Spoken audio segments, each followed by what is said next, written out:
on my show, we look for people who are taking a non-traditional approach to dealing with that issue, and we've profiled dozens of them. For nearly 2 decades, Mike Rowe has shown America the real backbone of the nation, the men and women doing the toughest, dirtiest, and most dangerous jobs on Earth. From the bowels of sewers to the peaks of steel bridges, Dirty Jobs wasn't just a TV show. It was a tribute to hard work, grit, and the unsung heroes who keep the country running. But while millions watched Mike laugh, sweat, and struggle through the muck, very few knew what really went on when the cameras stopped rolling. Now, for the first time, several members of his longtime crew are speaking out, revealing the truth about what happened behind the scenes, the dangers they faced, and the moments that never made it to air. They describe near-death experiences, emotional breakdowns, and the deep bond that formed among the small team who traveled from town to town, chasing stories of resilience. They say the laughter was real, but so were the tears, the injuries, and the nights when they wondered if the next job might be their last. What they've shared paints a very different picture from what viewers saw on screen, a story of risk, loyalty, and the emotional cost of chasing authenticity in an industry built on illusion. And according to those who were there, even Mike himself was forever changed by what happened off camera. When Dirty Jobs first hit the airwaves in 2003, it was billed as a show about work, the kind most people never think twice about. But behind that simple premise lay something much deeper.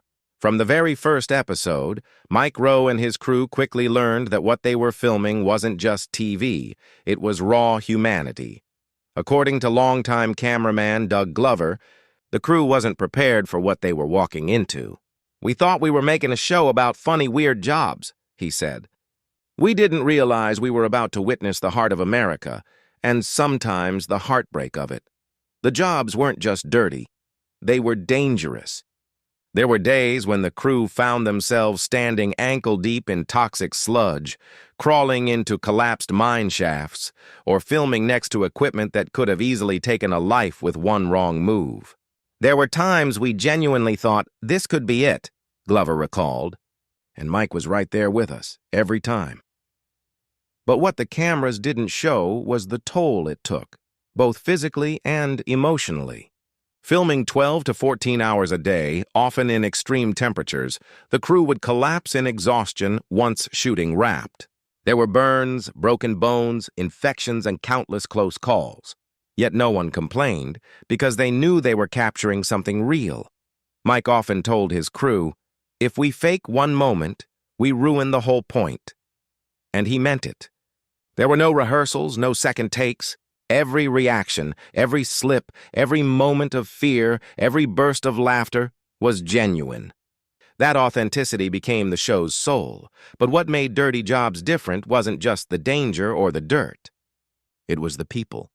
Each episode introduced unsung heroes, men and women whose work was invisible to the rest of the world, but essential to everyone's daily life. And for Mike and his crew, those people became more than just subjects. They became friends. One story the crew still talks about took place at a pig farm in Iowa. The job was brutal. Heat, smell, and exhaustion so intense that even Mike struggled to keep going. But what no one saw was what happened after filming stopped. The farmer, an elderly man named Carl, sat with the crew at sunset and shared that his wife had passed away the year before. He said the farm kept him alive, recalled producer Mary Sullivan. We were all quiet. In that moment, we realized the show wasn't about dirt, it was about dignity. Moments like that changed the entire team. The laughter and chaos on screen were real, but behind it was an unspoken reverence, a deep respect for the people they met. Mike would joke around, but after every shoot he'd shake hands with everyone, look them in the eye, and thank them, Doug said. That wasn't for the cameras. That was just him. But not everything behind the scenes was lighthearted. There were episodes that almost didn't air. Accidents, emotional breakdowns, and times when even Mike questioned whether they were pushing too far. Once, while filming at a wastewater treatment plant, one crew member passed out from fumes. Mike immediately stopped the shoot and refused to continue until he was sure everyone was safe. "We're not here to make heroes," he said. "We're here to show real people doing real work. And that means coming home alive." As Dirty Jobs grew in popularity, fans saw Mike as fearless, but the crew knew better. "He was afraid sometimes," one sound engineer admitted. "He just never let it stop him. That's what made him different." By the end of the show's early run, the bond between Mike and his team had become something unbreakable, built on trust, danger, and mutual respect. But what they didn't know was that the hardest part of the journey, and the story the world would never see, was still to come. The public loved Dirty Jobs for its humor and heart, but behind that laughter were moments the crew would rather forget. There were days when things went wrong, terribly wrong, and those memories still haunt the people who were there. One of the most frightening incidents happened during an episode filmed at a crab boat off the coast of Alaska. The water was icy, the wind merciless, and the deck slick with seawater. As the crew scrambled to capture footage of Mike hauling traps, a massive wave hit the boat broadside. Cameraman Doug Glover was knocked off his feet, his camera flying out of his hands. For a split second, everyone thought he'd gone overboard. "All I remember is hearing someone yell my name," Doug said. Mike dropped what he was doing, grabbed me by the jacket, and yanked me back before another wave hit. The network never aired that footage. The near-death moment was too real, too raw. "We wanted the show to be authentic," Mike later said, "but there's a line between showing danger and showing tragedy. That wasn't the only close call. During a segment in a coal mine, an unexpected cave-in trapped part of the crew inside a narrow shaft. It lasted less than 5 minutes, but those 5 minutes felt like a lifetime. The cameras went dark. The only sound was falling rock and the shallow breathing of terrified people. When rescuers cleared the path, Mike was the last to leave the tunnel, refusing to climb out until everyone else was safe. Mike joked a lot, but that day changed him, one crew member recalled. He didn't say a word for the rest of the night. You could tell he was thinking about how close we'd come. The network wanted to include the scene as a lesson in danger, but Mike refused. "We weren't there to glorify risk," he told producers. "We were there to celebrate work. Some accidents were physical, others emotional." In one episode, the team filmed at a rural wastewater plant where an older worker, a man named Hank, talked openly about losing his son to an overdose. The story hit Mike hard. When the cameras stopped rolling, he stayed behind, talking to Hank long after the crew packed up. "We thought he was just being kind," a sound engineer said. "But later we found him sitting alone in the truck. He said, 'This job breaks my heart sometimes.' That pain never made it into the show. The audience saw the grit, the sweat, and the occasional laugh, but not the toll it took on the people behind the scenes. People think we were laughing all the time," producer Mary Sullivan said. "And we were, but not because it was easy. It was because if we didn't laugh, we'd probably cry." There were other moments too dangerous or personal to ever make the final cut, Mike nearly being buried in mud during a sewage dig, a crew van spinning out on a frozen highway, a snake handler almost bitten during a rescue. "We never exaggerated anything," Mike later explained. "If anything, we showed less than what really happened. The danger wasn't just physical. It was emotional exhaustion. Traveling constantly, sleeping in motels, eating on the go, and witnessing heartbreaking stories of workers struggling to survive took its toll." "We saw how hard people's lives were," Doug said. "It made us grateful, but it also made it hard to come home." You couldn't unsee that. By the third season, some crew members quietly left. A few couldn't handle the relentless schedule. Others simply couldn't handle the stress. But those who stayed, the ones who believed in the mission, became more than colleagues. They became family. Mike made sure of that. He refused to let anyone's suffering go unnoticed. He'd buy dinner for everyone after a brutal day, no cameras, no talk about ratings, one crew member remembered. He just wanted to remind us we were all in this together. The audience never saw the accidents, the danger, or the tears, but they were real. And while Dirty Jobs showed America what hard work looked like, it also tested the limits of what it meant to truly live it. What happened next, though, would shake the entire team, a moment so devastating it nearly ended the show for good. By the time Dirty Jobs reached its peak, Mike Rowe had become a household name, the relatable everyman who could crawl through filth one moment and crack a perfect one-liner the next. But those closest to him knew that behind the trademark grin and easy charm, something inside Mike was shifting.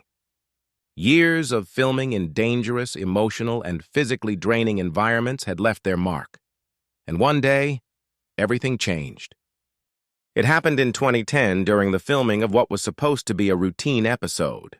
The crew was in Texas documenting a day in the life of an oil field technician. The heat was unbearable, the machinery deafening, and the air thick with fumes. As usual, Mike insisted on doing the work himself, climbing, hauling, and handling the heavy equipment. That was just Mike, said cameraman Doug Glover. He didn't fake anything. If he said he'd do the job, he'd do it all the way. But this time, the job pushed him too far. While climbing down from a platform slick with oil, Mike's foot slipped. He fell nearly 10 feet, hitting the ground hard on his shoulder. Cameras stopped. Crew members ran to him. He didn't move at first, producer Mary Sullivan recalled. For a moment, we thought the worst. The injury turned out to be serious, a torn rotator cuff and several cracked ribs. Mike was airlifted to a nearby hospital where he stayed for several days. The network tried to downplay the incident, but word spread quickly among those close to the show. He laughed it off later, Mary said, but we all knew that fall scared him more than he let on. When he returned to filming weeks later, something was different. Mike was quieter, more introspective. He used to joke nonstop, Doug remembered. After the accident, he'd still joke, but there was this pause behind his laughter, like he was thinking about something else. That something else became clear a few months later, when Mike confided in the crew that he was questioning everything, the show, the risks, and what it all meant. He said, "I've spent years showing what real people do for a living. But maybe it's time to start asking why they have to work so hard just to survive." Those words marked a turning point. Mike began seeing Dirty Jobs not just as entertainment, but as a mission, a way to bridge the gap between working Americans and a society that often ignored them. But that shift came with an emotional cost. He started carrying their stories with him, Mary said. He'd lose sleep over people who lost their jobs or got hurt after we filmed with them. He wasn't just documenting their struggles, he was feeling them. The crew noticed the toll it took. Mike would often stay up late after shoots, writing notes about the people they met. Some became essays he'd later publish. Others stayed private reflections he never shared. He wanted to honor them, Doug said. But it also broke him a little. Then came a tragedy that nearly ended everything. One of the show's local fixers, a man who helped arrange access to work sites, was killed in an industrial accident just weeks after filming an episode. Mike was devastated. He called each of us personally, Mary recalled. He said, "We can't pretend this job is just about TV anymore. It's about people who risk everything every day." After that, Dirty Jobs changed. The humor was still there, but the tone deepened. The show became less about shock value and more about respect. Mike insisted that every episode include a moment of reflection, something honest and human that viewers could carry with them. But privately, the pressure grew unbearable. "He didn't show it on camera, but we could tell he was burning out," Doug said. He'd smile for the audience, then sit quietly in the corner after filming. He'd seen too much. That year, after nearly 250 episodes, the network quietly discussed ending the show. Mike didn't fight it. He told us, "If this is the last one, I'm okay with that," Mary said. He'd given everything he had. None of them knew it then. But that decision would lead to one of the most emotional goodbyes in television, and the moment when Mike Rowe would finally tell the world what Dirty Jobs had really taught him. After nearly a decade on the road, Mike Rowe and his team faced the reality that Dirty Jobs was coming to an end. The show that had entertained millions, showcased the grit of America's hardest workers, and redefined the meaning of labor in pop culture was concluding. But the lessons, stories, and scars remained. For Mike, the final days were filled with reflection. "People think we just did messy jobs for laughs," he told the crew during the last week of filming. "They don't see the sweat, the fear, the real people behind it. And they never will, not fully." He had grown quiet in those moments, the usual humor replaced by a rare solemnity. The final episode wasn't just another shoot. It was a farewell to the men and women whose lives had shaped the show. From septic tank workers to deep-sea divers, every story reminded Mike of the heart behind the work. "I realized that we weren't just making TV," he said. "We were telling the story of America, one unsung hero at a time." Behind the cameras, the crew felt the weight of the moment. They remembered the accidents that had nearly cost them their lives, the nights spent crawling through mud or huddled in freezing warehouses, and the laughter that kept them going. But more than anything, they remembered Mike's unwavering respect for the people they filmed. He didn't just laugh at the dirt or make fun of it, cameraman Doug Glover recalled. He honored the work and the workers. That's what made it different. Mike admitted that the show had changed him more than anyone realized. The relentless exposure to dangerous jobs and heartbreaking stories had forced him to confront his own limits and fears. "I saw things that shook me to the core," he said. "I felt the weight of every job, every worker, every risk. I laughed on camera, but I cried off camera." One particularly emotional moment came during a shoot at a small family-owned wastewater plant in Ohio. The father of the operation shared stories of his late wife and the sacrifices his children had made to keep the business running. Mike stood silently, taking in the weight of their labor. "That's when it hit me," he said later. "This show wasn't about me. It was about them." As production wrapped, the crew gathered for a final toast. No cameras, no scripts, no audience, just the people who had shared the dirt, sweat, and laughter for years. Mike raised his glass. "We went into this thinking it was a job," he said, voice thick with emotion. "But it turned out to be a calling. We got to witness courage, resilience, and humanity every single day, and that's what I'll carry with me forever."